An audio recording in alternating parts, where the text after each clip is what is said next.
Hello and welcome to another edition of Sri's Sunday New York Times Read Along. Our guest this week is J. Alex Tarquinio, a contributor to the New York Times and Foreign Policy. My name is Neil Parekh. I'm our executive producer and occasional guest host. We're live on Facebook, Twitter, LinkedIn, YouTube, and our Digimentors website. We're also live on Alex's Facebook and Twitter accounts. Thank you so much, Alex. Please like, please comment, please share, please retweet, please tag a friend. But more importantly, let us know where you're watching from. We always like to engage with the audience and give shout outs to people who are joining. You can type them right into the comments in Facebook, in YouTube, in LinkedIn. Unfortunately, we can't see comments that are sent to Twitter, but we will see them after the show if you do an actual tweet. But thank you for joining us. Thank you for spending part of your Sunday morning with us. Again, we have a great show planned. I want to get into our promo video in just a moment to give you a little preview of what's to come. Let's take a quick look. This week, our New York Times read-along guest is Alex Tarquinio, a contributor to both the New York Times and Foreign Policy. She previously wrote for the Wall Street Journal and Forbes. Neil Parekh will be the guest host. Alex's most recent articles for the New York Times have focused on the impact of Russia's invasion of Ukraine on the energy markets. She has a piece in Sunday's paper, War Colliding with Recession Risks Leave Energy Markets on Uncertain Path. The subhead of that article, Russia's invasion of Ukraine, along with governments' reactions to that, might mean that prices rise, or they could fall on fears of a global economic slowdown. For Foreign Policy, most of her writing has focused on France, including a great piece on Josephine Baker. We'll also talk about an upcoming Society of Professional Journalists conference in Washington, D.C., MediaFest 22, and a conference on disinformation she organized in 2019 with support from Craig Newmark Philanthropies. Alex is a past president of the SPJ. Sri Srinivasan is our host. I am the executive producer and occasional guest host, Neil Parekh. Paula Kiger helps produce the show, engaging with the audience on Facebook and LinkedIn. Sri has been hosting the New York Times read-along for almost 7 years. Recent guests have included Ken Tingley, retired editor of the Post-Star in Glens Falls, New York, and Aliyah Papageorgiou, president of the Press Club Brussels, Europe. The show is produced by Digimentors. We produce high-quality virtual and hybrid events for organizations big and small around the world. We also do social and digital consulting, training, and workshops. Again, Alex Tarquinio is our guest. Live on Facebook, Twitter, LinkedIn, YouTube, and our Digimentors website. That gives you a little bit of a sense of what we're going to cover today. Of course, Alex has been contributing to the New York Times and Foreign Policy. And as we mentioned in the video, she has a piece in today's paper that we'll be taking a close look at. But we'll also look at other work that she's done as well. Let's go ahead and welcome some of the folks who are watching with us today. Our friend Jonathan Borstein is watching from Greenwich Village. Jonathan, always great to have you. Miriam Berkeley is watching, usually from Hell's Kitchen in New York, and there she is sharing that she is watching from Hell's Kitchen. Our friend Doug Levy is watching from Texas today. Doug is usually in San Francisco in Marin County, if I'm not mistaken. But I guess it's only an hour earlier for you, Doug, so it's only 7:30 there, your time. If folks aren't familiar, Doug is usually up at 5:30 his time watching our show from California. We always appreciate that. I know, Doug, that you say that that's the normal time you wake up, that you're always functioning at that time. We still thank you for doing that. Patricia Freudenberg is watching saying greetings to the New York Times Read Along team and our guest, Alex Tarquinio. She's watching from New York. And our friend Stefan Kaplan is joining us, saying hi to the New York Times Read Along family. Hopes everyone is well. And yes, this is a family. We have about, the way that I usually think about it, we have about 70% of our viewers every week are regulars. 30% or so join us because of the guest or just happen to find us that week. But thank you, Stefan, for being such an important part of that family. And speaking of family, right on cue. Hi, Mom. My mom's watching from Hastings on Hudson, New York. And so thankful that you watch every day. And I want to assure you, I did get my glass of water, Mom. Ah, that will definitely make things easier today. I had been fighting a bit of a cold and was sick most of yesterday. And as every good mom does, she sent me a WhatsApp message just minutes before we went on air to remind me to get my glass of water. And in fact, I jumped out of my seat and got my water. Ken Fisher is watching at 7:30 a.m. Central Time in Eastern Iowa. Uh, Ken, thank you so much for joining us. And we have John Adam Huggins watching from Toronto. John, welcome to the show. This may be the first time that I remember seeing your name. You may have watched before, or this might be the first time you've commented, but thank you for joining us. We have IK Movia watching from on Facebook. IK, thank you very much. Our good friend Pradnya Haldapur is watching. She's here in Silver Spring, Maryland. Pradnya, thank you. And she is saying good morning to everyone in the Srinaverse. The Srinaverse, if you're not familiar, is a reference to our host, Sri Srinivasan. Thank you very much, Pradnya. So, what we'd like to do, just to give a little bit of an orientation for folks who may be new, we'll cover the New York Times, the print edition of the Sunday New York Times. We'll start by going over the front pages of each of the sections, and then we'll bring on our guest, Alex Tarquinio. We'll talk about the article that she has in today's paper, other pieces that she's written for the Times and for Foreign Policy, and her work as past president of the Society of Professional Journalists. And then after that, we'll go through the paper section by section.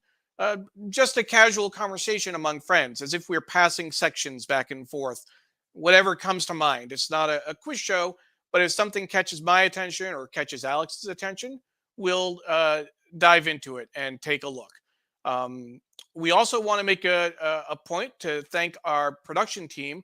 You see Sri and myself on air, but you don't see Paula Kiger unless you're watching on Facebook and LinkedIn. Paula does a great job of engaging with the audience every week. So thank you, Paula. We also want to thank our sponsor, Muckrack, longtime sponsor of the show, and remind people that the show is produced by Digimentors, the consulting firm that Sri and Andrew Lee started. If you're interested in having us produce a show for you or do social media consulting, workshops, etc., please give us send us an email. You can reach us at sri@digimentors.group or neil@digimentors.group.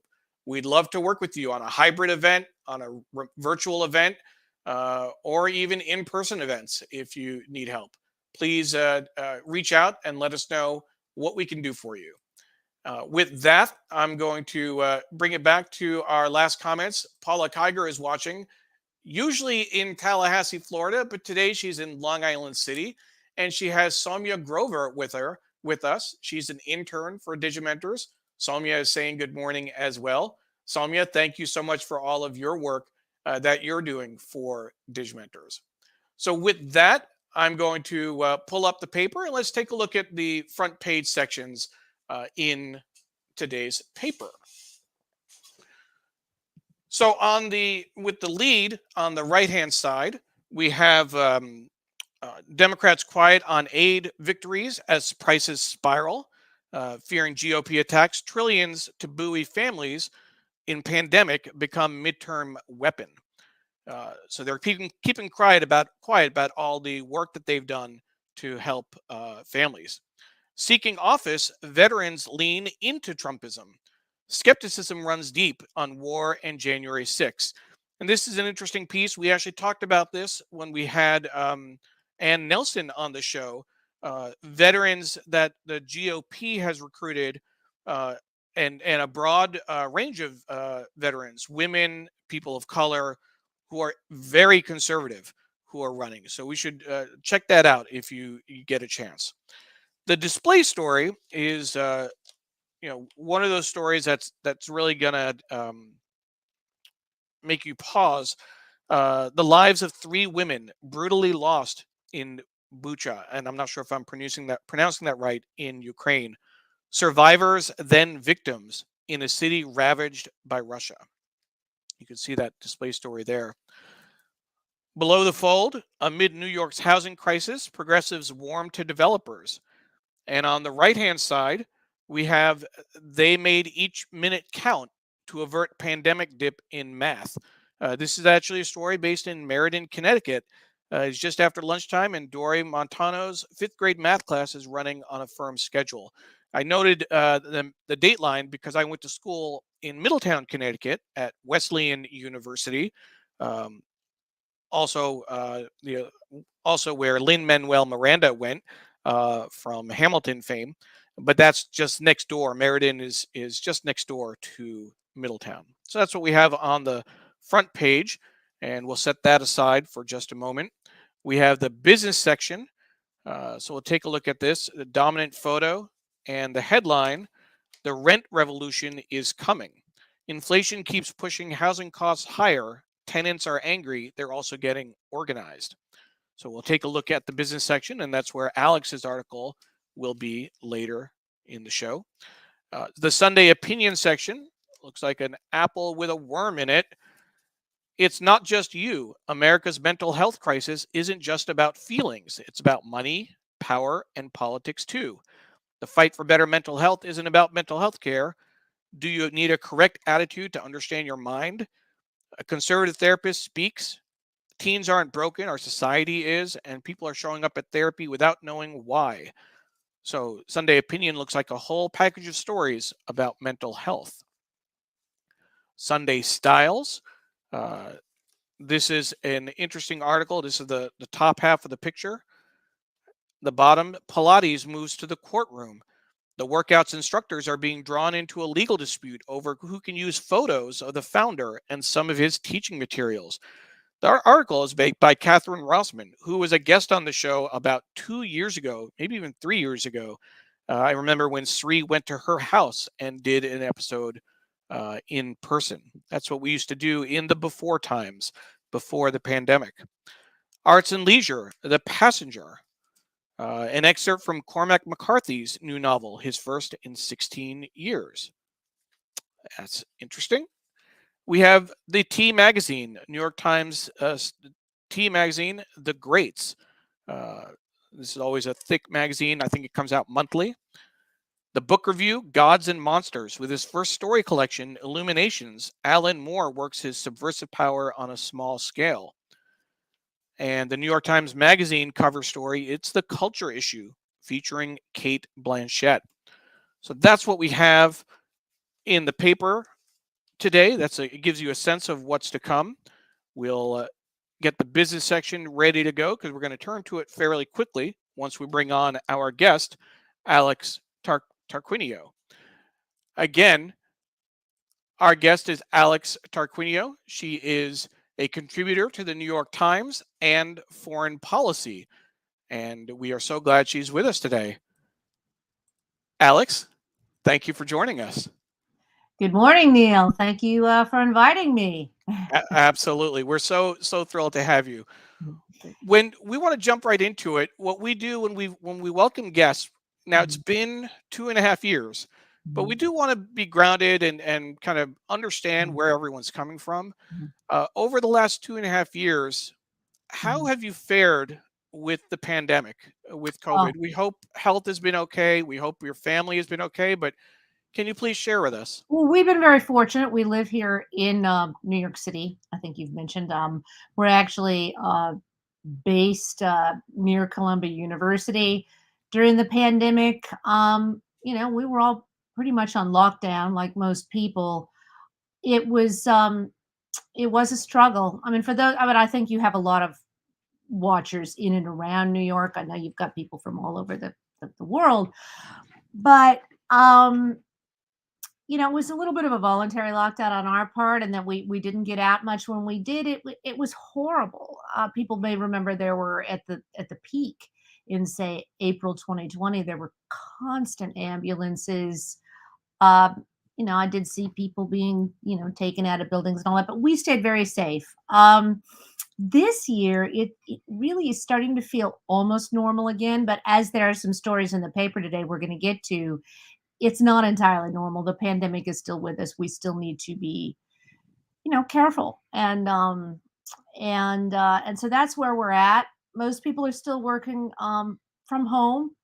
I know I do talk to people at the Times, and they are starting to go into the office a bit, but we've all made a lot of adaptations, and some of those will probably be with us for years to come, I think.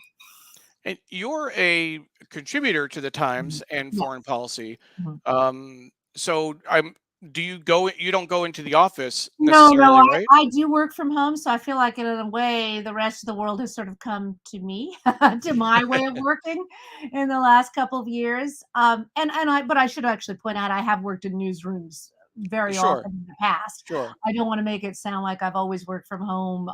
And I've also been an editor as well as a writer, both at Forbes, which you mentioned. I was the investing editor of the website there. The Real Deal. I've worked at various places where I haven't had to go into the office. So I do think it is good to have a mix. I think you still need a newsroom. You still need people to come together, but then a lot of our work can be done remotely. And in fact, as a journalist, you do want to have people in the field. Sure, Yeah, sure. it's good to have that mix. So we'll turn to your article in just a moment, Mhm, the one that I teased in the video and mhm. we talked about. Right. But before we get there, can you set it up for us and kind of set up your work Yeah, in general? This, yeah. y- A- please, And I'll talk about energy. I just want to give also a shout out to Shri because I know he's working. of course. And before I get to my article, I just want to say this is a bit of a homecoming for me, because I was in Shri's and Andrew Lee's workshop many years ago Yeah. at one of their very first at Columbia Journalism School. Back then, we didn't call it social media. Um, we called it new media. New So media. that's Exactly. how original I was, and I was actually there when they announced the launch of Digiminters at one of their social media S- workshops. Social media weekend. It was Yeah, in social media week I did. 2018. Yeah, Exactly. at CUNY, I remember. Yeah, Yeah, yeah, yeah. I yeah. was there as well. Yeah, Um, that was, I may have met you there. This is a few years back now, and we've had the pandemic between, so it's all a bit of a blur. And I believe that was actually before it was called the Craig Newmark, school as well. mhm, So there's another point of contact there. But okay, so we'll get to my absolutely. story, but I just wanted to give a shout out to Shri. No, of course. We always want to give a shout out to Sri, and I'd Yeah. be remiss if I didn't mention, which I usually do. I've been working with him he's been hosting the show for 7 years now, Mm, mm. and I've been working with him for about 5 years. I still remember the first time that he gave me his Facebook password and said, "Neil, Wow. I can't host the show this weekend. Please log in as me and host the show." And for someone like Sri to give up his Facebook password to me is you know incredible, and then to Mm, entrust me and Paula with his show, it's always a honor mm, and a mm, privilege to sit in the big chair, as we mm, call it. So mm, yes, I concur and join you in mm. giving a shout out to Sri Well, and this Andrew as well. Facebook password is a genuine show of trust. Yes, yes. So before you talk about today's article, Mhm. give us a little bit of background. How long have you been working on, the Oh. intersection of focusing on energy, focusing on kind of the Well, international relations part of it? It's funny you should bring up how long I focused on energy, because I actually have a few props. I know you sometimes have show and tell. Please go ahead. Usually it's people's most recent work. I took the opposite tack. I went back because of your invitation, and first of all, I realized, and this is the passage of time. My first article actually that I wrote for the Times was in 2002. 2000, So 20 years ago. it is a sort of 20-year anniversary now. There's lots of caveats around that. It has not been continuous. There were times, many times, for example, in the teens when I couldn't write for the New York Times because I was basically working full time for the competition. I think you mentioned I was at the Wall Street Wall Journal. I Street worked, Journal yeah, and and I worked, Forbes. I worked on staff at their, some people may remember their Smart Money magazine. Mhm. And I worked right up until the end there. I also contributed to their version of the metro section of the time, Greater New York.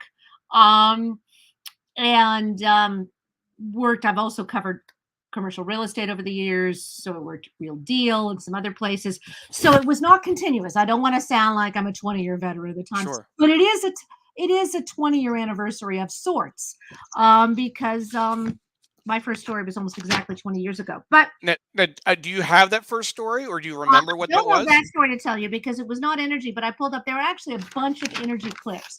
Good. My point with this is interest in energy sort of waxes and wanes. I'm talking about particularly among journalists, largely based on price. Whenever there's an oil shock and the prices go up, you see a lot of stories on energy. Now there's a particularly complex confluence of factors. But I've always been interested, and I looked up last night, preparing for this, some of my old clips. There's been a lot of stories recently, for example, about natural gas pipelines in Europe, which we'll get to. Well, here I wrote about natural gas pipelines in the US. This was in, my goodness, 2006. But here I am talking about gas pipelines there. Also, conservation is a big piece of this, and we'll talk about that. But because of this energy price run up, and most recently what OPEC is doing, we may see more emphasis on conservation. That's already beginning in Europe, and switches for cars, which some people mentioned. Here I wrote about energy savings in New York buildings. This was a cover story in the real estate section. That was 2007. And one more fun piece. Pay for oil chiefs spiked like prices. This is very interesting because, I'm sure we'll see now, the oil chiefs often say when prices run up, we have high gasoline prices. They've been abated a little bit recently, but they may return with the OPEC moves. The oil chiefs always say that they have no control over prices because it's a global market. That is absolutely true. But their pay often tracks their profits, which are primarily based on oil prices. So those are all old clips. I know it's unusual for people to show old clips, but I wanted to make the point that I have been interested in energy for a very long time, although I've written about many other beats, many business beats, such as real estate, commercial real estate, but also France, which we'll get to. That these stories have really stuck with me. I remember working on those stories and the whole process. And so, about a year ago, and especially this time last fall, when we started to see the buildup of Russian troops on the Ukraine border, and there are so many terrible stories you can talk about there. I don't mean to say that this is more important or perhaps even as important as the tragedies in Ukraine, but I immediately thought that this would wreak havoc on energy markets. And so I started, I began pitching those stories basically. But that was because these older clips really had stuck in my mind. So yeah, switching to 2022 and my story today, this weekend. And this is interesting. I also went back to some of my old sources, and many veteran oil market watchers commented to me that this is, I have a quote in here about the spiciest mix they've ever seen of factors that could affect the price of oil in either direction. That's what's unusual. Usually you can forecast that prices are going to be higher for a while, or prices are on the downturn because of concerns about the global economy. Now there are many factors that could push it in either direction, which is why this is such a confusing time. And so I'll highlight some of those in the story. Biggest one, of course, is the OPEC production cut, and we'll talk more about that in a moment. Also, the potential winding down of the release of oil from the federal government strategic reserves and some other countries around the world, of our allies primarily. Um, there's also many new subsidies that are being brought in by European governments. Understandably, the Europeans have been hit even harder by price increases because many of those countries so dependent on Russian natural gas. Um, there's also something that I've written about in some earlier stories, something that the markets refer to as capital discipline. That mostly means companies focusing on paying out dividends, doing share buybacks, as opposed to reinvesting more in the business, in the oil and gas business. That means reinvesting in drilling new wells.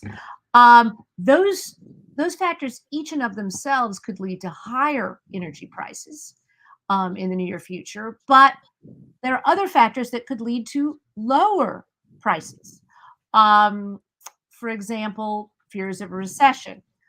We have central banks around the world, in the US, but also the UK and in Europe, um, raising interest rates to combat high inflation. The high inflation can be caused by many things, but it's right now it's concerns about supply chains is a major factor.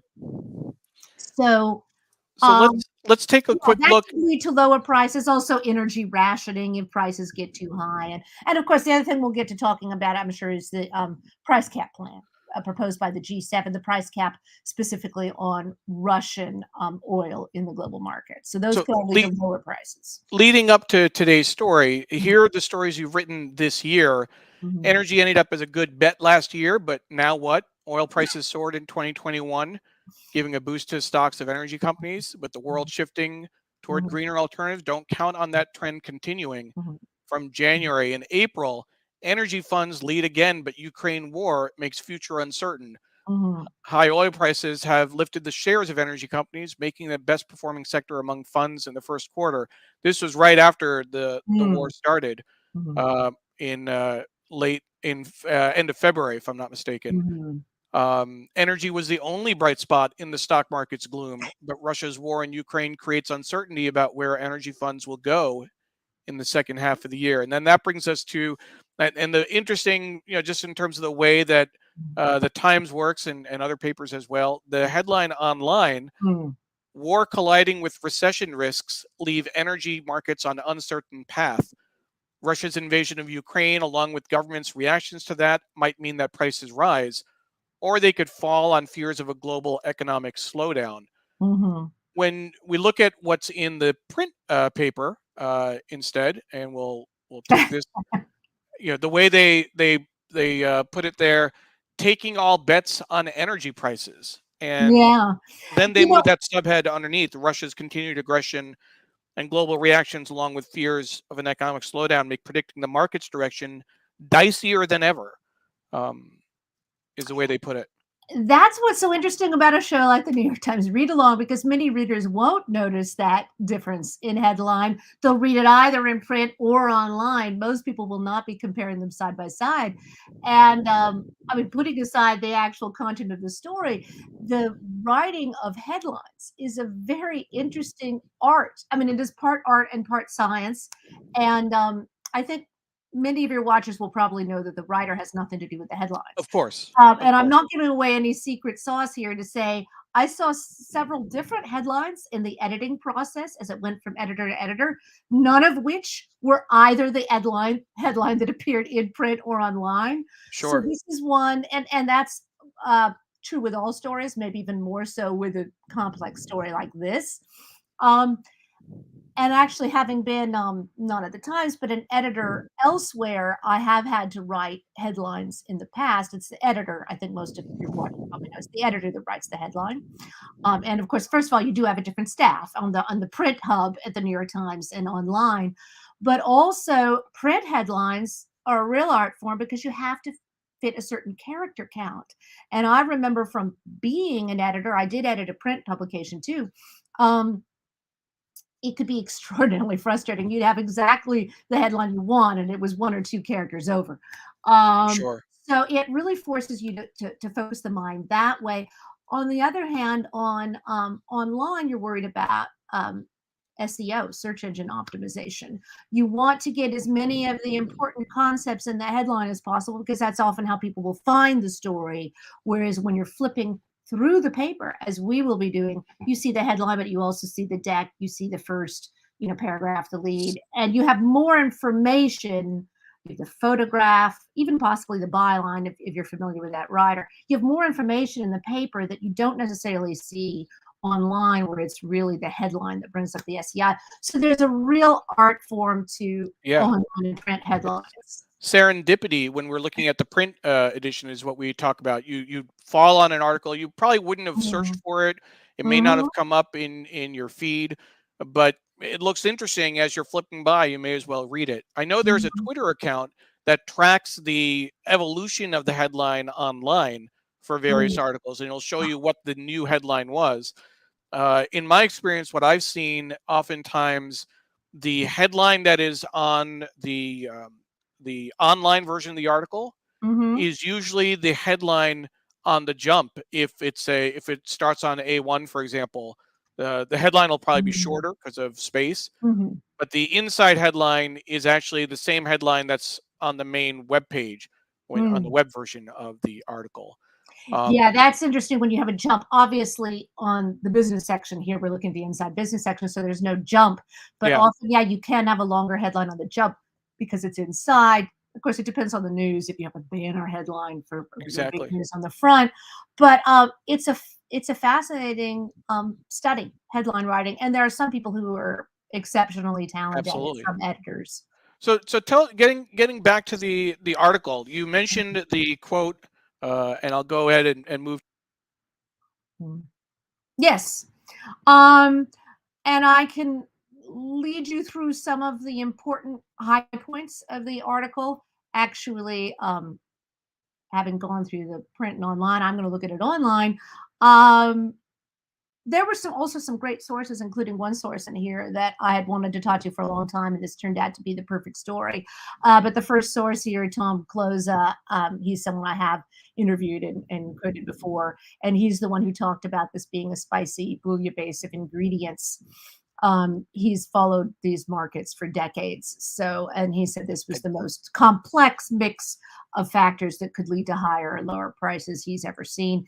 And he does make the quote that you have to look and say the world changed on February 24th, which is the Yeah, day of the Russian invasion. the invasion. I don't think I've ever seen uh, energy prices compared to Mhm. cooking before Right? in terms of a spicy A spicy bouillabaisse, mix. Yes, the right? bouillabaisse. So that definitely appealed to me. There's maybe even a little bit of item. Perhaps that And quote jumped out at me because of the Francophile in me too. But one of the points we get to very high up in the story is the difficulty predicting the price, which even professional investors in the market are having, um, because typically, and as I said, I've covered these energy markets for a long time. Typically, they do track pretty closely to oil prices, the shares of the companies. So, for example, during the first quarter, the first 3 months of the year, um, oil prices shot up. Um, from the beginning of the year to the end of March, they shot up about 35%. However, in the middle of there, when there was the first invasion, I think there was an intraday high of like $140, but it was trading around $125 a barrel for quite a while. Um, and so over the course of those first 3 months, the prices went up about 35%. And the shares of the mutual funds that invest in these went up on average about 32%. So, pretty much in tandem, which is what you kind of expect to see. Now, in the 3 months that just ended, however, oil prices did fall substantially, almost 25%. There are a lot of reasons for that, which we'll get into. There was the releases from the Strategic Petroleum Reserves, perhaps did have a lot to do with that. There's also concerns about the outlook for global inflation. So prices fell about 25% to $85. It's up a little bit on that since the end of September because of OPEC. But the funds that invest in energy companies only fell by less than 1% in the same 3 months when oil prices fell by 25%. You almost never see that kind of disconnect. You always say almost never see. I'm sure it's happened, but it's rare to have that kind of disconnect. And that to me told me that the markets weren't quite certain about the medium term direction. They're down now on these perhaps temporary factors. We don't know how much longer the petroleum reserve releases will continue, if they're going to extend that program.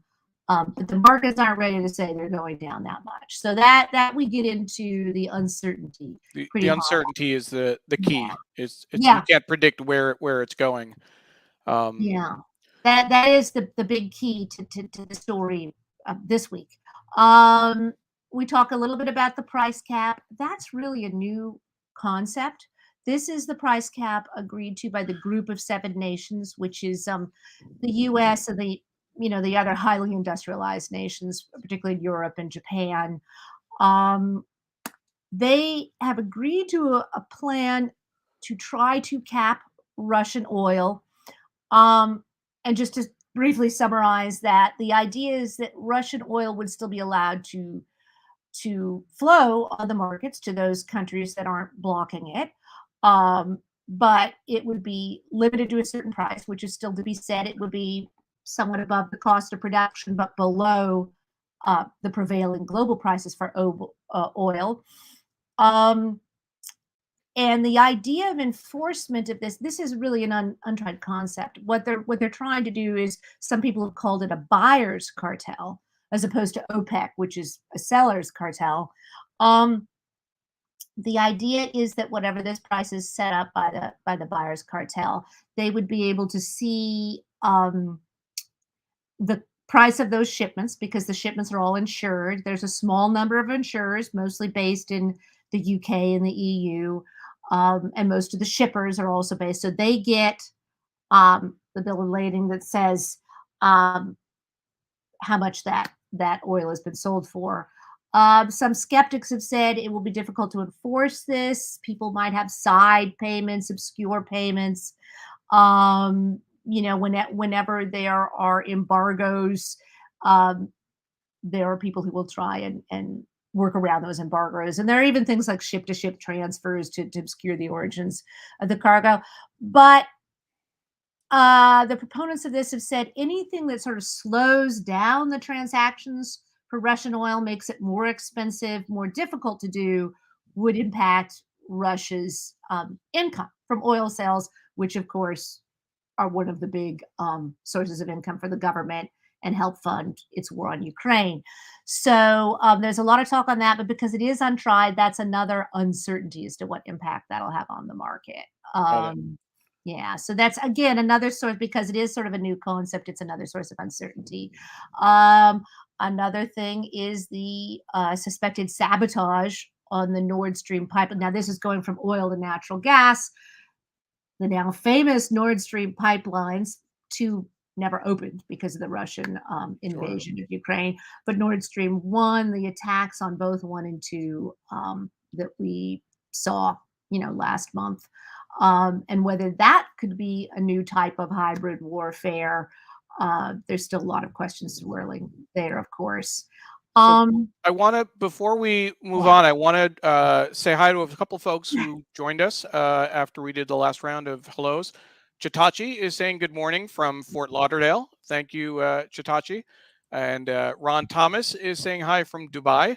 Good evening from my side. Ron, sorry we missed you last week. We took the holiday weekend off, but we're always glad when you can join us from wherever you are.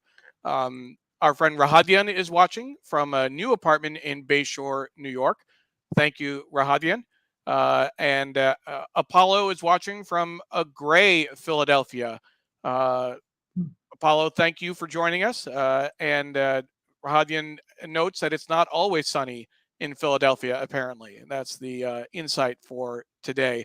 And we also have Rose Horowitz joining us from Connecticut. Thank you, Rose. Alex, in addition to your work with the New York Times, you're Mhm. also a contributor to Foreign Policy, Yes. and your work with Foreign Policy is focused on France. Mhm. Here we're looking at your Foreign Policy page. Um, Over the last year, education of PEP. I'm not going to try and pronounce the last Papendiaï. name. And And you sound very French, you have to say it very quickly, let it roll off the Papendiaï. Papendiaï. Putin's war is shaking up the French election. Macron and Putin meet in bid to defuse Russia-Ukraine crisis. Macron hitches his re-election to Europe. And then this piece on Josephine Baker, first American to enter France's pantheon. And then earlier articles, Macron uses Biden's Afghan retreat to push strategic autonomy. A besieged Macron doubles down on de Gaulle. A lot of focus on politics, but your Mhm. pinned tweet is the article on Josephine Baker. Yes, it is Why? still Why is that?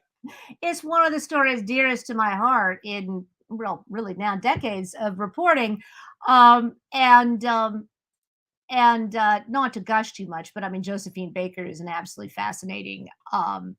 She was just an absolutely fascinating individual to report this story. First of all, I should mention that I have written about the French presidency and French foreign policy for FP and elsewhere. I was actually there, for example, inside the Elysee during the centennial of World War One celebration in 2018, and I still am on their press list. And the one beauty of COVID is that so much has moved online. I still actually attend some of their, background press briefings virtually because everything is virtual now, even from New York.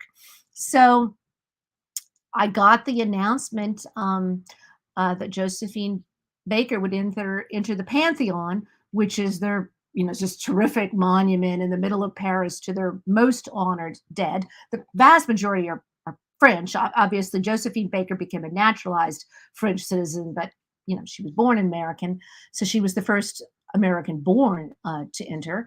And the date that she entered, by the way, interestingly enough, they chose the date of her naturalization as a French citizen. But I got this press release, immediately knew that I wanted to write about it. It was a little atypical for an FP story, to be honest, but I'd written for them before about France, so they went with it.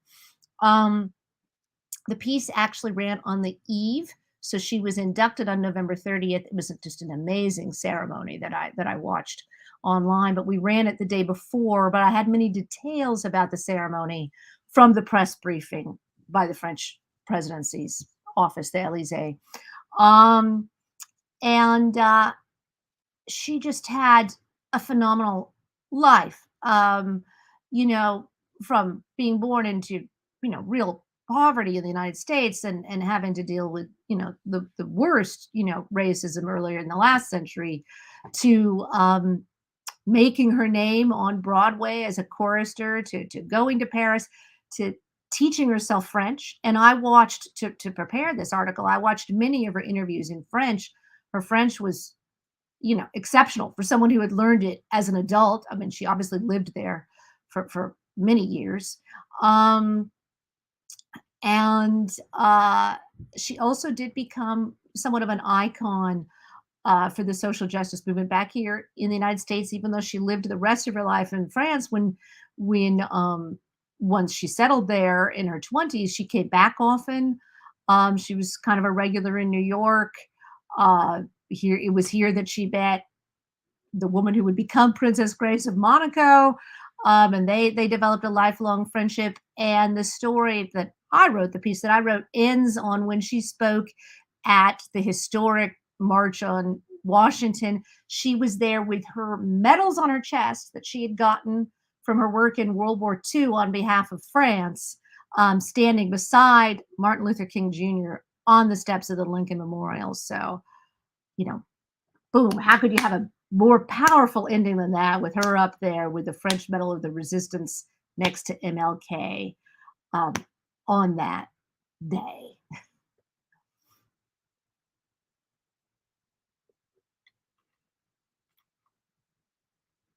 Hmm.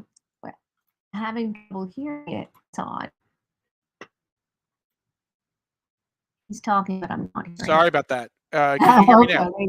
Can you hear me now? So Yeah, I can Apollo, hear you now. Sorry, you Apo- went very quiet. no problem, But now no I hear problem. you. Apollo says thank you for the Josephine Baker article. He was absolutely enthralled when he read it. That many Mm. people didn't know she was an Allied spy.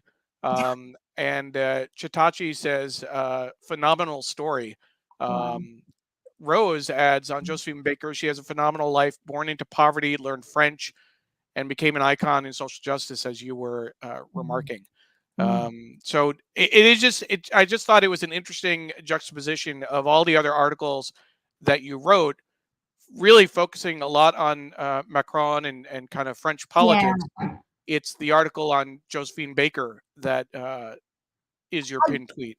I do want it is true. I do actually want to briefly mention the article that I did on Papendiaï Sure. because it's sort of interesting, and I don't know if I would have done it, but I quoted him in the Josephine Baker piece. And I should mention I quoted him from an interview he did on French radio. Um, and it was just such a great quote. He's actually, before becoming the education minister for the entire country, he was an academic in Paris. So um, he did part of his graduate studies. He's obviously French born, but he did part of his graduate studies work here in the US at the University of Virginia. And he's written about race relations both in France, but also in the US, but in French for a French audience. So he would not be known here at all, except for basically a few academics, perhaps, you know. I don't know if it would have popped out at me to do this story, but when it was announced that he was the education minister, because I had only recently quoted him in Josephine Baker and looked him and read about him, it is such an unusual choice. It just jumped out at me that this would be an amazing story. And I researched more about his life. It is a really fascinating story. Again, he's obviously not as well known to American audience as Josephine Baker, understandably. But he's also had a very interesting life path. Um, and his, you know, it's just something to flag if people are interested. His Sure. father was a Senegalese graduate student who came to Paris and met his mother, and his sister is a quite well known writer in France, like a well regarded highly Sure. awarded writer in France. So for people who are interested, especially if you're a Francophile, then that's another interesting piece as well. Patricia has an interesting question. What article do you think you're most recognized for? Oh Is gosh. there a piece that stands out?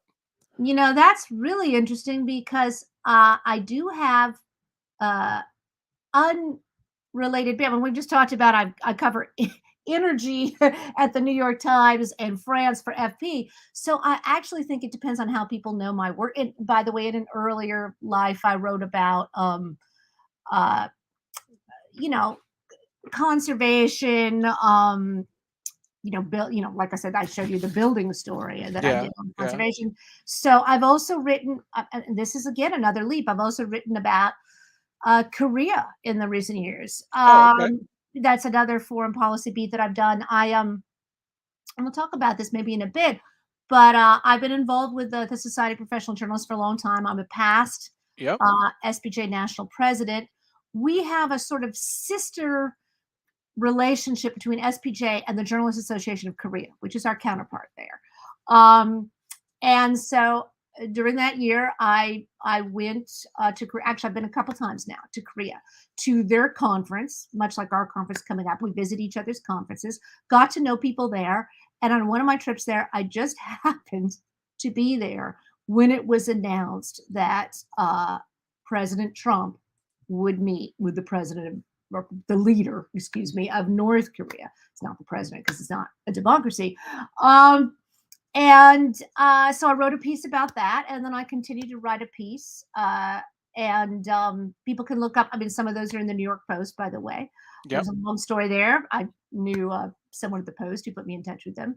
So, and I've also written because of that. I got to know some people who'd either had connections with Korean War veterans and all that. So I've written several stories there. So, if people had seen the Korean War stories, you can look those up. If people have seen the Korean War stories, and I've also written about France for them as well. Um, Oh, Hear some of the stories. I mentioned that I had been in Paris during the centennial. I was also, there's another overlap with Trump. I was also in the Elysee press office when Trump, I don't know if people will remember this now, he did not go to that American cemetery on that day. That was a bit of a controversial Mm, thing. So I read about that. So it really depends on which outlet people have read me in, um, and whether they're interested in France, Korea, uh, veterans of the Korean American War, whether they're interested in energy, green buildings. In other words, I guess in each sort of interest. And this is probably why I became a journalist, by the way, and not an academic. Academics tend to be more focused. In journalists, it doesn't have to make sense. You can have different sure, interests. sure. So, yeah, so I You think in each case, there's a different story that I would highlight. you mentioned the Society for Professional Yes. Journalists, and we do want to get to the Times, but there are Mhm. two interesting things about your work with SPJ. One, this conference that you organized when Yes. you were president, on disinformation, and it was sponsored by Craig Newmark Philanthropies. Hmm. Craig Newmark was a guest on our show back in March, and we focused on disinformation. The tagline: a media nonprofit summit celebrating World Press Freedom Day, hosted by SPJ, the oldest and most broad-based journalism professional association in the United States. Tell us a little bit about this event that you organized. Yes, and this was during my term as president. As I said, I've been involved in SPJ for, gosh, I think about 15 years, starting with the local chapter, the Deadline Club here in New York, then served on the national board.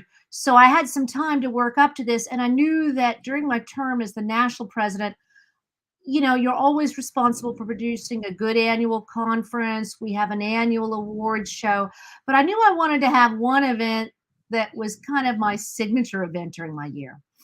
I've been interested in disinformation for a very long time.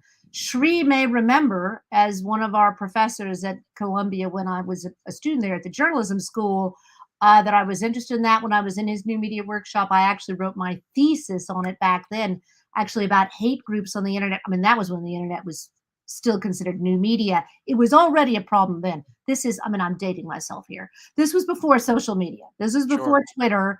This was new media, and it was already not as large an issue because obviously it wasn't as big back then, but it was already a recognized issue. I'm afraid this will be with us forever. I mean, it's not something you can ever entirely stamp out. All you can try to do is counter it. I'm glad you paused there. We have, even though this was a few years ago, this was right before the pandemic. yep. So this was in 2019. It was a hot it's been a hot button issue, particularly since 2016, with the questions around the role of disinformation in the US presidential election, also the French election in 2017. Also, I think maybe the first thing in 2016 was the Brexit Hmm. referendum, that Hmm. the vote that they had in the UK to leave Britain. So it's not only the US presidential election, but um, it's been a huge problem, is especially its impact on democracy. So that was our focus of this conference. Press freedom. Yes, And you had press. Maria Ressa as a Yes. keynote speaker. She was actually Sri interviewed her on his COVID show. He did Oh. 250 shows in a row during COVID. It may have been a little higher than that. Rose Horowitz was one of the producers on that show, and it was incredible that he was able to interview her. And then he actually went to Oslo when she won the Nobel Peace Prize, along with the journalist from Russia, and he was one of 25 journalists in the room Mhm. for that event. But this was before I think she was as well known back in Mhm. 2019, right? I was very and I did follow Shree's when he went to see Maria get the Nobel Prize. I mean, everyone loves Maria. Yeah, I mean, it's almost become a cliche. Everyone loves Maria. She herself would would I mean, she's actually a very modest person in person. Um, but and I think I've heard her make the joke about how how do you solve a problem like Maria, that song. But I was fortunate enough to meet her before she became Times Person of the Year, which I think was the first thing that really made her, a household name in the United States. I met her before that through, and it's interesting. You brought up this picture with Maria Racer and Christophe Deloire, who is the Secretary General of Reporters Without Borders, the Paris-based press freedom organization, um, because I was actually involved with something which actually has Craig Newmark funding. So there's a confluence of all these factors, but the Journalism Trust Initiative that they did, and Maria was also involved with Reporters Without Borders at the same time on a sort of fellow project to renew trust in online information, journalism, democracy. And this was, I mean, she was already well known. I want to say, at that time when she was working with Christophe Deloire and Reporters Without Borders, but not as well known as, that was before she got Times Person of the Year. Sure. Um, then she came and I had the two of them be our keynote speaker for the luncheon as part of this weekend conference. And of course, after that, she got the Nobel Prize, and now she's a household name. And I feel like I'm one of those people who can say that I knew her when. Absolutely. And then there's another event coming up for SPJ, Media Fest 22. This is coming up in just 2 weeks, end of October here in DC. Yes, and I should say, if anyone watching today is there, I will be there, and come look me up and say hi. Um, there's a lot of things that are exciting about this. The first being, like many groups, we have shut down for the past couple of years because of the pandemic. So this will be our first in-person conference. It's also the first one branded Media Fest, because we have had this break over the last 3 years. It's our comeback conference, if you will. Um, and we have two new partners. We're also including the Associated Collegiate Press and the College Media Association. So there will be a mix of professional journalists who are our members and student journalists. So that'll be exciting. Also, we're back in Washington, D.C. We had planned to be in Washington, D.C. in 2020, right before, the last election. Obviously, that had to go virtual because of the Sure. pandemic. So Sure. this is actually our first time in D.C. since 2008. I was at that conference. And we are having also reprising at that conference. We had Woodward and Bernstein as one of our big keynote sessions. We had the two of them on stage, and we are reprising that this year. Yeah. So that's also exciting. We have many honorees. If you pause there, you can see some of. Yes, we've got Woodward and Bernstein. We've got some new fellows of the society, including Clarissa Ward. We've got a lot of Carl great fellows. Quintanilla, and Yeah. uh, I can't place the gentleman at the bottom center. Yeah, we've got um Who is that? many sessions. I also wanted to highlight, Yeah. if you scroll down, there's some great sessions. We have our incoming SPJ president, who will be she'll be leading a few sessions. Claire. There's one, Claire. Yeah, and she'll also be doing the Woodward and Bernstein interview. I wanted to make Mm. sure to get that in. Claire is, like myself, also a past president of our local New York City chapter, the Deadline Club.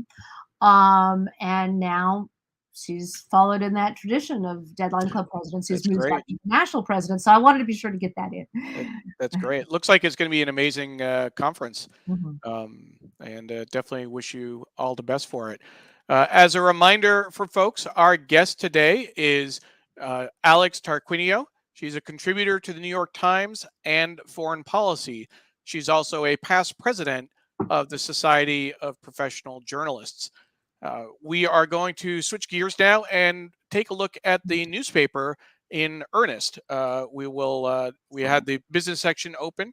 We'll go back Excellent. to the rest of the sections in just a moment. And let's go over here and turn the page, and then get back to the front page. So we'll take a look at the paper. Alex, if you see an article that you want to spend, if I flip through it, feel free to tell me to pause or go back. And if you happen to, have any thoughts about an article or a byline, please let us know. Any Mhm. insights would be much appreciated.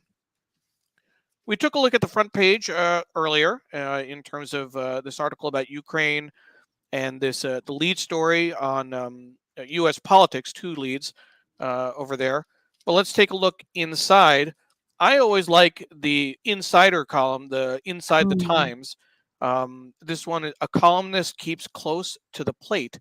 A notebook kept by Tyler Kepner, baseball columnist. I recognize that name. Shows starting pitchers' game logs. That's always interesting. Um, I I love the inside scoop, the how journalists do their jobs, how they get the story. mm, I'll definitely come back and read this closely. I've read Tyler's work for years. mm, He's a national baseball columnist. mm. No, if I can just jump in there and say, Please. I think that those inside um, stories are very important for several reasons. They do help with engagement and bringing readers into a story. I think it also helps with something we were talking about earlier with the trust initiative, understanding how journalists do their job. I think that's one of the things that can help fight disinformation, because that's something you won't get from the folks on the other side that are spreading disinformation. Absolutely, good point. Good point. I wish more newspapers would do Mm, that kind of absolutely. reporting, that kind of explanatory Mhm. reporting. On page 3, we see, of interest, kind of a guide to some of the interesting articles, some tidbits for articles that are in the paper to kind of get people's attention. We have a spotlight section. Midterm elections are less than a month away, and our reporters are across the country following candidates and analyzing the campaigns. Here's a look at the few political developments from last week. Um, and then at the bottom, in the realm of service journalism, here to help how a dermatologist prevents dry skin. Um, I would, I wouldn't think of turning to the Times for skincare advice, but here you go. If you need help on preventing dry skin, the New York Times is there for you. Um, Turning the page, international, the major story here. You see the above the fold picture, the caption: "A swamped graveyard in Dadu, Pakistan. Record-breaking floods in the country this summer killed about 1,700 people. Now officials fear a second wave of death as malaria and other illnesses spread." Mhm. And the article itself, below the fold: "Engulfed by grief with no dry land to bury the dead," which is just incredible. The floods Yeah, there what's were happening, devastating. just to jump in, what's the situation in Pakistan is terrifying, and, um, I follow this story in the BBC, but, I mean, well, I have a sort of omnivorous, news, appetite, so I watch the BBC every morning. They've been doing, obviously, a lot of coverage on BBC World, but there's not a lot on the mainstream American television on this, and this story partly is just overshadowed by all of the other big stories, the war in Ukraine, but we really can't talk about this enough. Yeah, sure, sure. Um, So glad to see it lead their international coverage today. yeah, and a dominant photo. I mean, that's Yeah. anyone who is. So this is an example of an article that may not come across your news feed, but if you're flipping the pages, it's hard to ignore. It's hard Mhm, to look away when you see a picture like this, and then underneath, mhm, again, just a nice, very emotionally gripping photo. The caption: "The floods didn't just take our houses and fields; they destroyed our hearts. They mhm, destroyed people's last wishes," said Ali Akbar Top, whose mother died after contracting malaria when the district of Dadu flooded. Left mhm, commuting by boat in the inundated town. That's this picture here, if you can see it. Right, children, many of them experiencing flood-related diseases, at a hospital. And again, that's when you're reading the paper, you're looking at the photos, the headline. You might see the captions if there's a pull quote with this one, but that's unless you sit down and read through the article, that's what you're going to get on first glance. For example, on this article, Britain's new finance chief repudiates prime minister's signature plan. Um, Britain's going through a heck of a time right now. Yeah. Policy set off economic tailspin. The Chancellor of the Exchequer was just dismissed earlier in the week because of the challenges they're facing. And then the pull quote here: questions abound about how long Truss can cling to her post. It was she came in the day before Queen Elizabeth died. Mm. So this is probably going on 2 months, if I'm not mistaken now. Well, actually, and this is something I can jump in because obviously I've Please. covered this very closely with my BBC intake each morning. This has been the top story. She's only been there about a month. I It's think just been a month. Okay. she was officially appointed 2 days before the Queen's death. Hmm. And the situation there is that the new prime minister has to come and meet with the monarch. Yeah. Obviously, it's a constitutional monarchy, so she met with her just 2 days before the Queen passed. And so the first 2 weeks, effectively, of the prime minister's new term was during an official mourning period Morning. That's for the right. Queen. So she's really only had a few weeks where she's been able to be, active and public out there in public as the prime minister. Um, and she made a sharp U-turn from her predecessor, Boris Johnson, on things like taxes and policies, and that's a whole other topic right there.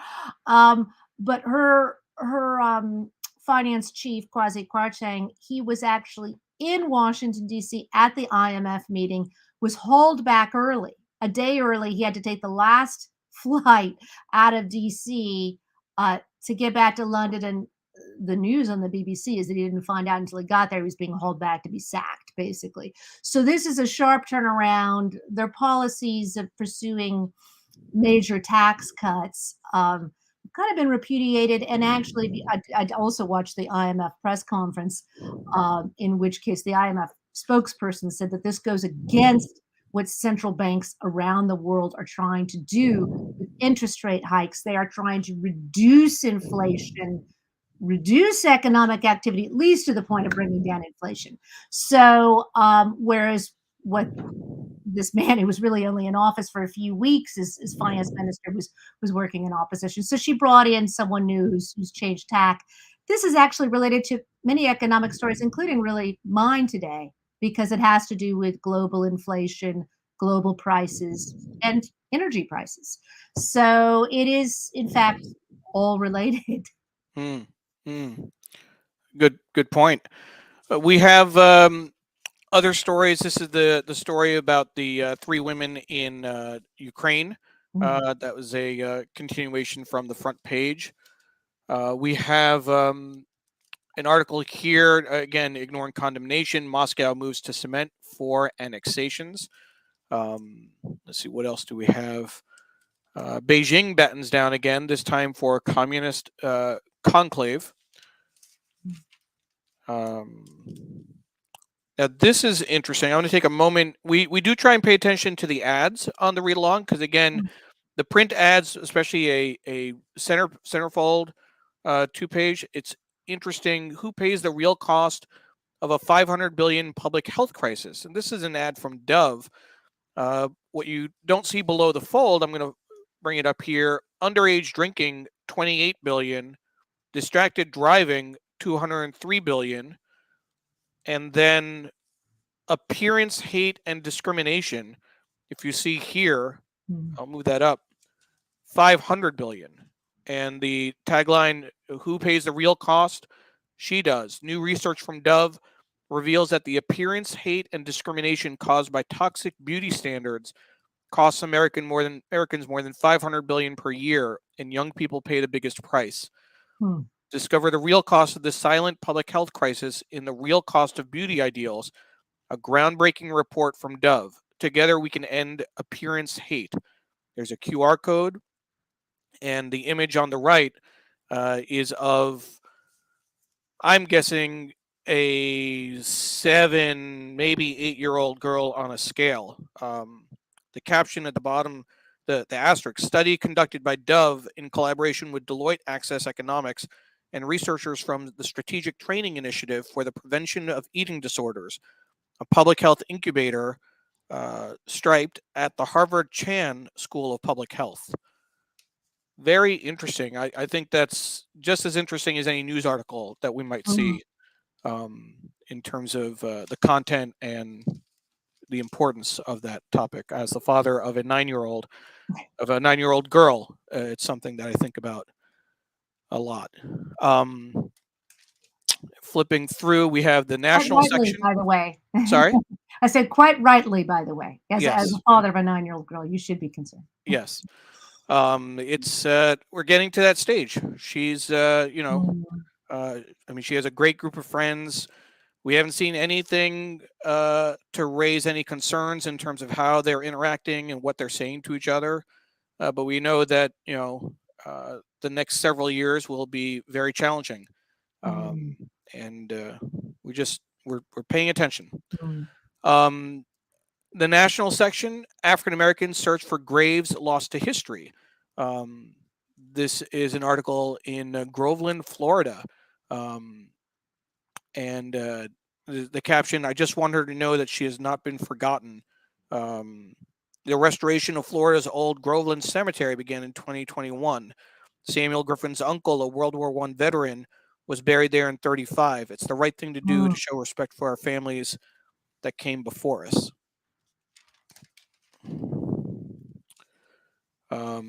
Here's an article by Somani Sengupta: "The global effort to waste not, want not when it comes to food."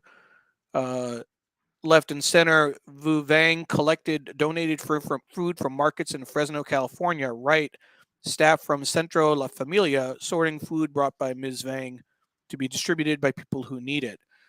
But the dominant photo: a new state law requires cities and counties to reduce organic waste going to landfills 75%. Um,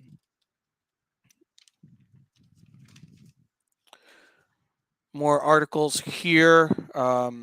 Stanford apologizes. This is below the fold. I'll flip this up. Stanford apologizes for excluding Jews. Stanford Wow. University apologized for its effort to suppress Jewish student admissions in the 50s and for denying it had done so in the Mm, years that followed. I haven't seen a lot of coverage about that in the past. Obviously, there's been a lot of coverage about race-based admissions, around affirmative action, around African Americans, Asians out of the Ivy Leagues, Asian Americans. That's the first article I remember seeing mhm, about the exclusion of Jews, going back to the 50s. Certainly warrants a closer look. Um, absolutely. That was the first I'd seen that too. First, you'd seen that as well, right? Yeah. And it's interesting that it's a small, relatively small article in the bottom Mhm, corner of a page. Hopefully, that might get some traction.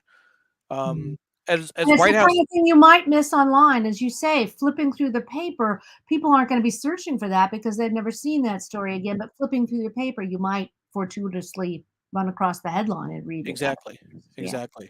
As White House presses for booster shots, Americans are slow to get them. Only about 15 million doses of the new formulation have been given nationally. My wife and I both got our boosters. We got our flu shots as well. Mm, We still have trouble understanding why uh, people aren't keeping up their vigilance. I have relatives in New Jersey. Um, Both my uncles developed COVID in the last ooh. week or so.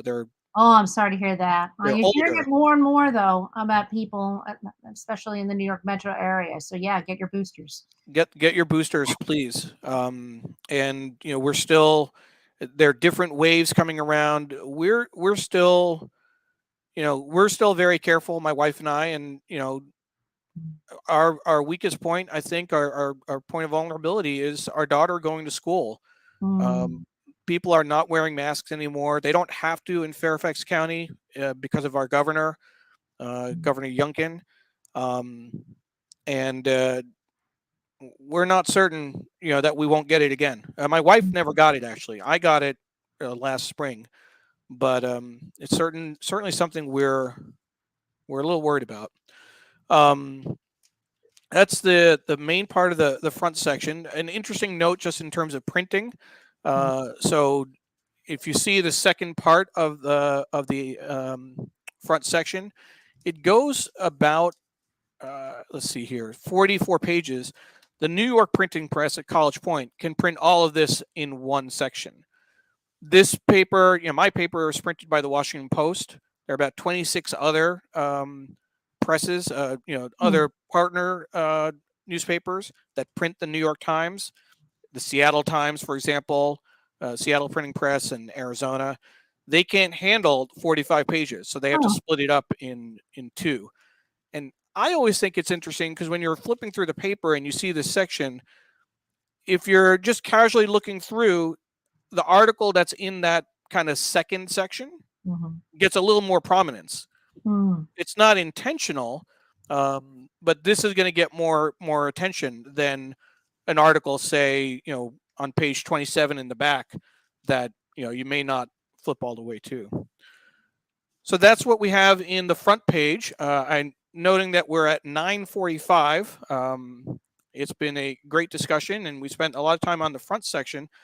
I do want to jump ahead to the Sunday opinion section, Mhm. because there were a lot of comments about that earlier when we first looked at these articles. This is a package of articles on mental health. It's not just you. America's mental health crisis isn't just about feelings, it's about Mhm. money, power, and politics as well. So I want to go ahead and bring in some of the comments that we had earlier from our viewers. Um, so going back, Pradnya Haldapur said that we don't talk enough about mental health. We need to demystify and destigmatize. Um, and in that vein, uh, our friend Rahadian shared on Facebook, and Rahadian, I'm sharing your post on the show as well, with your, I'm assuming, implicit permission. I have a diagnosis, as do many in my social circles. I might keep it on the down low because there's still a stigma, though certainly not to the amplitude of even 10 years ago. Mhm. Rodian, thank you for sharing here in the read along with the read along family, and also uh, on Facebook. I will say that we've had several guests who have talked about their own challenges with anxiety and depression. Mhm. Pradnya says that she also has anxiety and depression. Don't know if by talking about it has had negative repercussions, but I'm not going to stop. I'm glad you're not stopping, Pradnya. Mhm. We had I have to now I have to recall my memory. Brian Miller is one of the guests that we've had. He was a restaurant critic, chief restaurant critic for the New York Times, and he was our guest back in the spring. And he talked about how depression overtook his career. He quit the Times because of his anxiety and depression. He Wow. spoke openly. He wrote a book. He spoke openly about uh, uh, thinking about suicide. We also had earlier um, Joe Nocera, a longtime business columnist, who also talked about his battles with anxiety and depression on our show.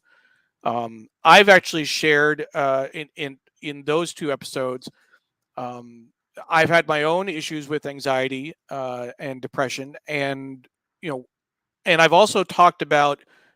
We get serious on this show, Alex. We don't shy away from really heavy That's topics. good. Um, we have also talked about um, uh, sexual abuse, and I've shared my own story, my own experience of being abused when I was a child. And what I've told people is that I actually am more comfortable talking about my experience being abused than I am talking about mental health. That as people are saying, that there's still a stigma around that. Um, Mental health is a critical issue, and by the way, well, I think it's, first of all, it's far more common than most people believe, but I also think it's, to be honest, I think it's far more common among journalists because we have a lot of anxiety. We're covering the news all the time. As I said, I'm an omnivorous consumer of the news, um, and I think that can be very triggering at times. yeah. Soumya says conversations like this are so important. the more we talk about it, the more people will feel comfortable coming forward to seek help. Soumya, thank you very much. Great point.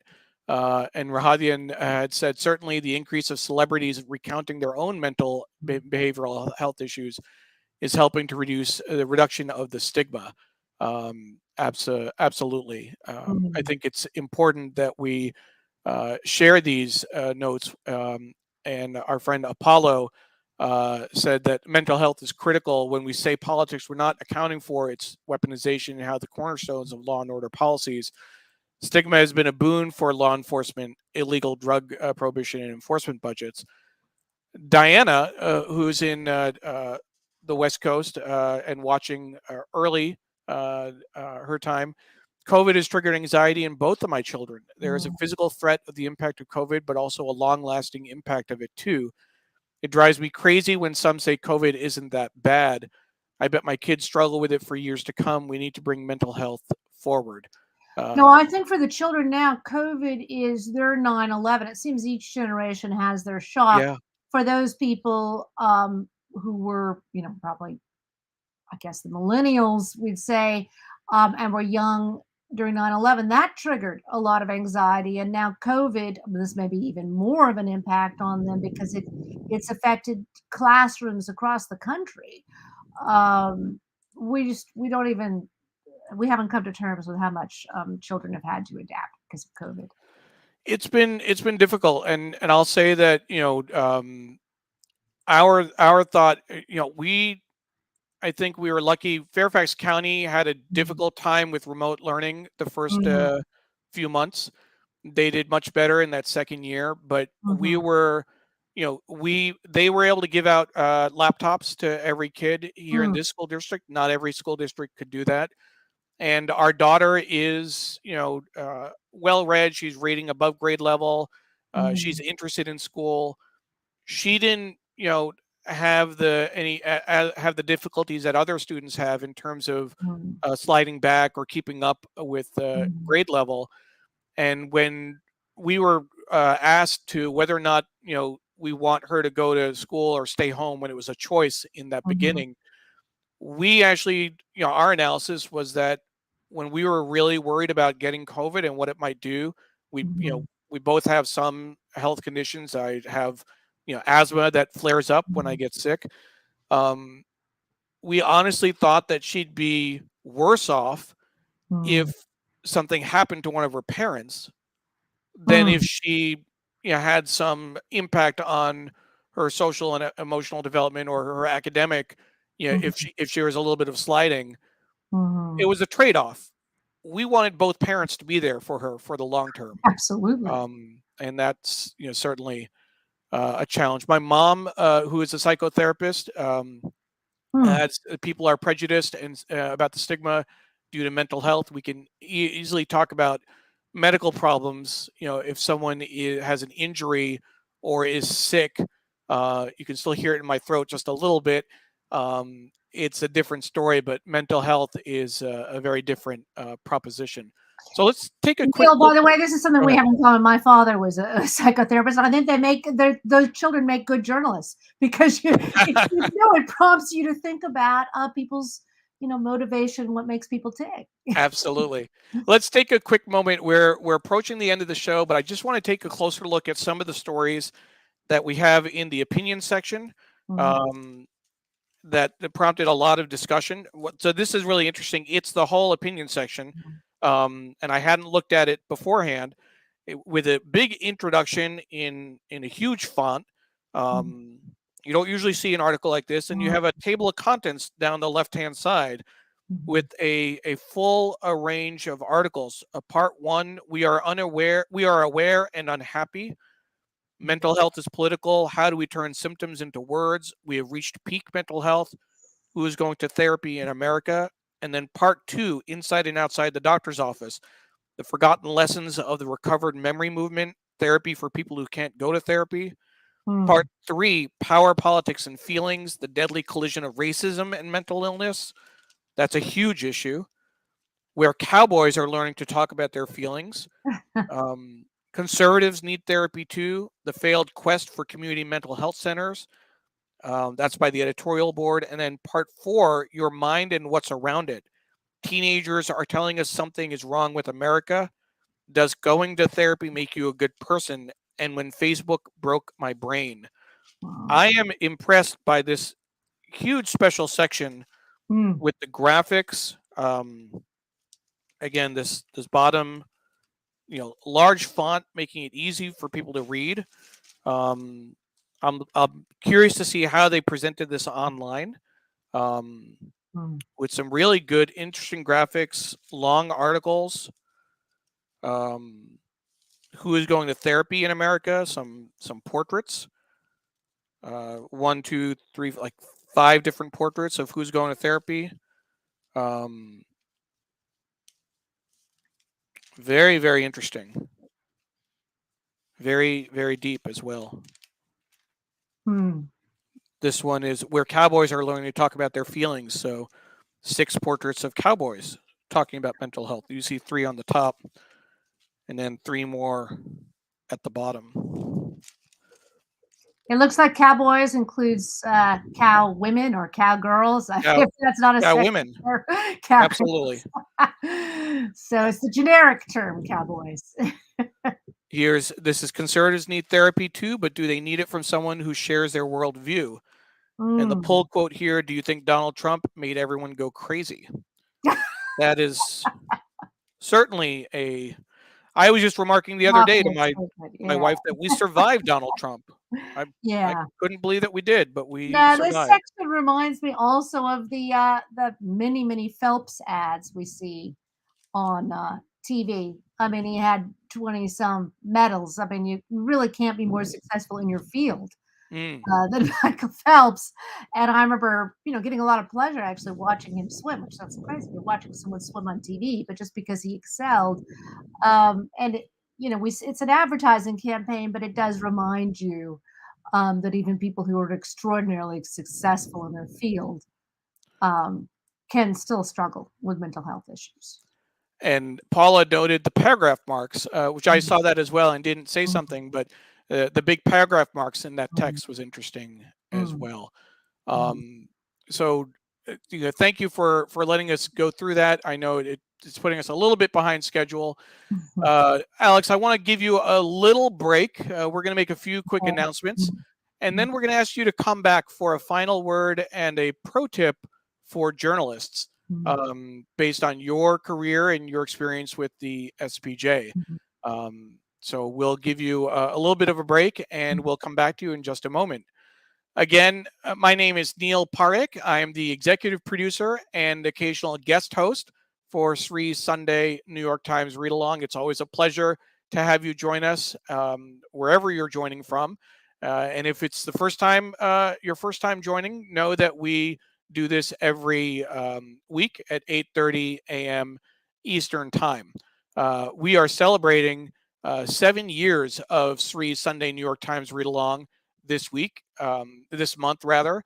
And in fact, next week is the anniversary, so to speak. His first show was October 24th, 2015, 7 years ago. It's still incredible that's how long he's been doing the show. And as I mentioned earlier, I've been with him for about 5 years. We didn't get to the sports section, but I do want to run a Go Yankees, Go Aaron Judge ticker. He did hit a home run yesterday, finally broke out of his slump, but the Yankees are up against the wall in their series against the Guardians. I'm hoping they can pull a rabbit out of their hat and win 2 straight, but a quick Go Yankees was definitely needed. Again, want to do a shout out to our team. You see Sri and myself on camera. You don't see Paula Kiger. You see her in the comments. Thank you, Paula, for everything you do to make this an engaging, informative show, sharing links to articles, sharing links to context, our website. The gift link for the article, for Alex's article, is on our website, so you please make sure to catch it there. We thanked Muckrack earlier. We want to thank Muckrack again for being such a long-term sponsor of our show. And we also want to thank recognize the Local Connection newsletter. The local Center for Cooperative Media at Montclair State University brings you the Local Connection newsletter each week. It offers story ideas and pro tips for journalists. Best of all, it's free. You can subscribe at bit.ly/local news tips. bit.ly/local news tips. And with that, we'll bring back Alex Tarquinio.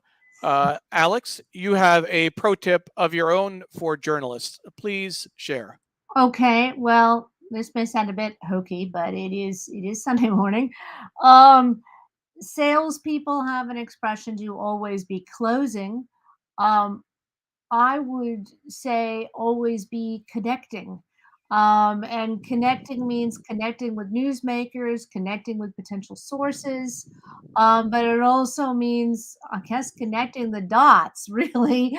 Reading the news. As I said, I'm an omnivorous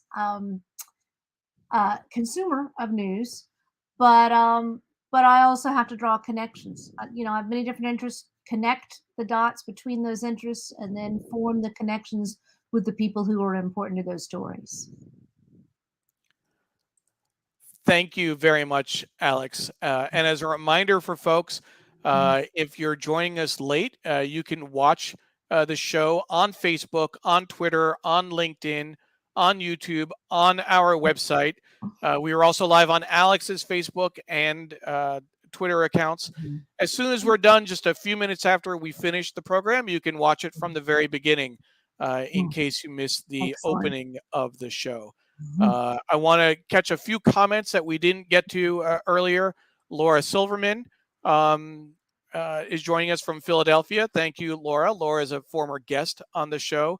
And Chitachi says, fantastic show.